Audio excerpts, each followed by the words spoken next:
standing on the edge of the impossible. Before them, a raging river, swollen by spring floods. Behind them, wilderness of 40 years. And somewhere beyond that water lay the promise. The sun burns hot upon the tents of Israel. The sound of the Jordan River roars like thunder. Mothers clutch their children.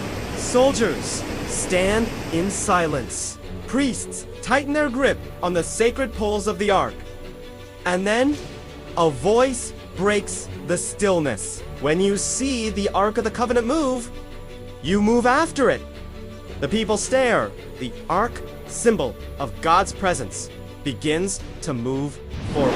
The ground trembles not with fear, but with faith. Today, they will walk where no one has walked before.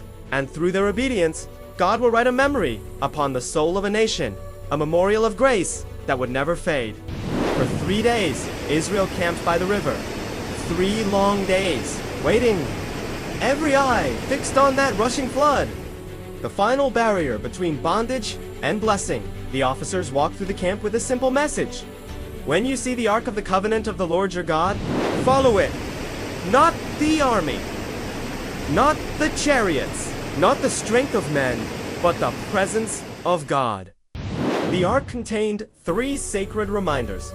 The law of God, his commands. Aaron's rod that budded his chosen leadership. The pot of manna, his provision and care.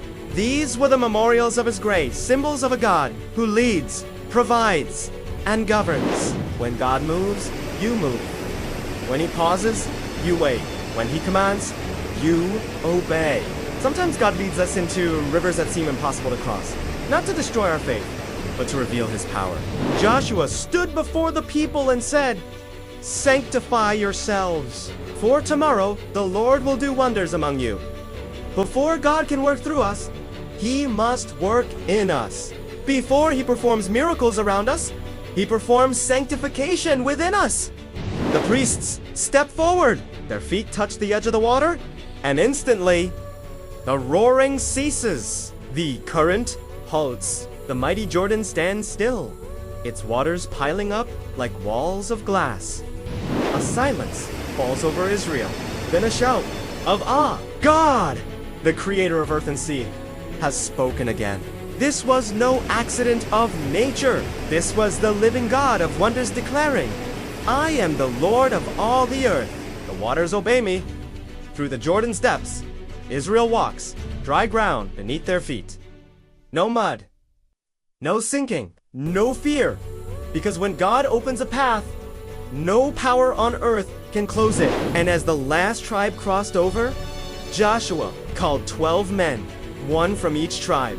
He said, "Take up a stone from the riverbed, a stone for remembrance."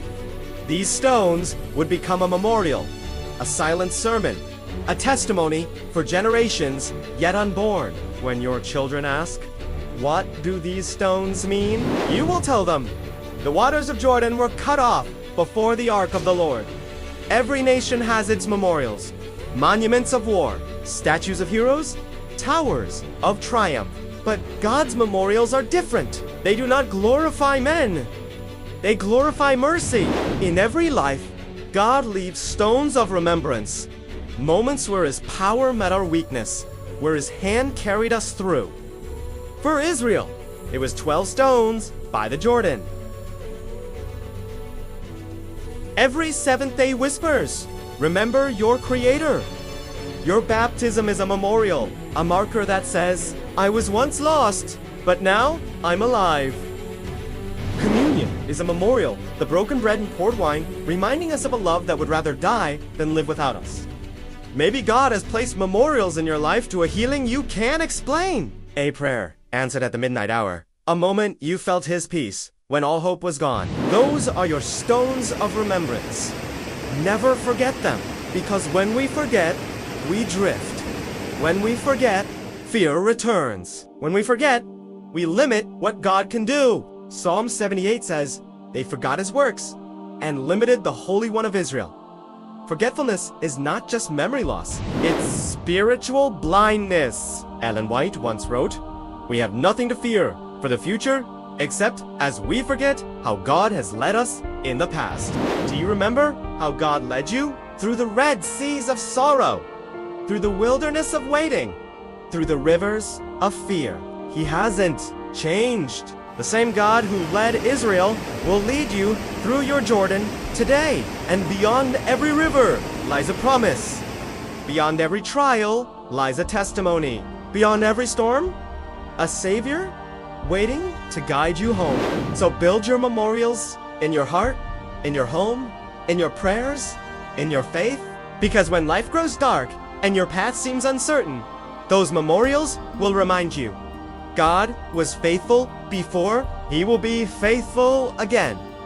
And one day, when this wilderness journey ends and our feet touch the river of life, we'll look back and remember every step, every tear, every miracle, and we will say, He led us all the way. Thank you for listening. If this message moved you, please consider subscribing for more content like this.